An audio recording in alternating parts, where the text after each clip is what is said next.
И здравейте, абонати! Аз съм вашия профил XXCockBest и днеска ще направя ревю на един канал, който се пише Dark Assassin. Може да се абонирате за него. По принцип той има 2 клипа за сега и е снимал само на Clash Royale.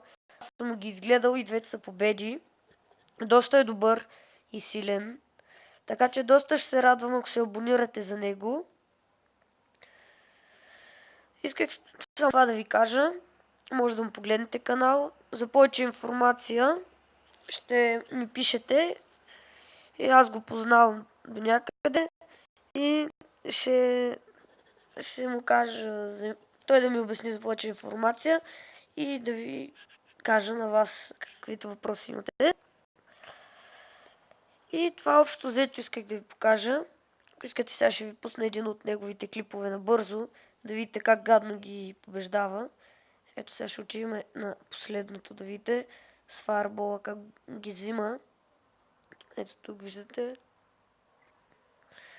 Виждате колко гадно взима в последната секунда с фаербол. Той е 6 левел и се бие срещу 7.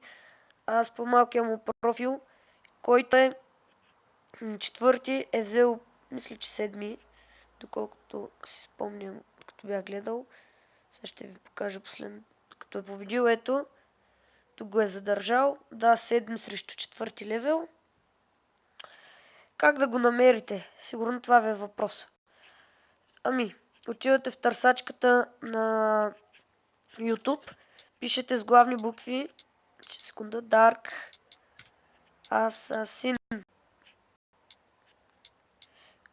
Отдолу Clash Royale. Вижте го. И ви излиза второто клип. Е това. Натискате го.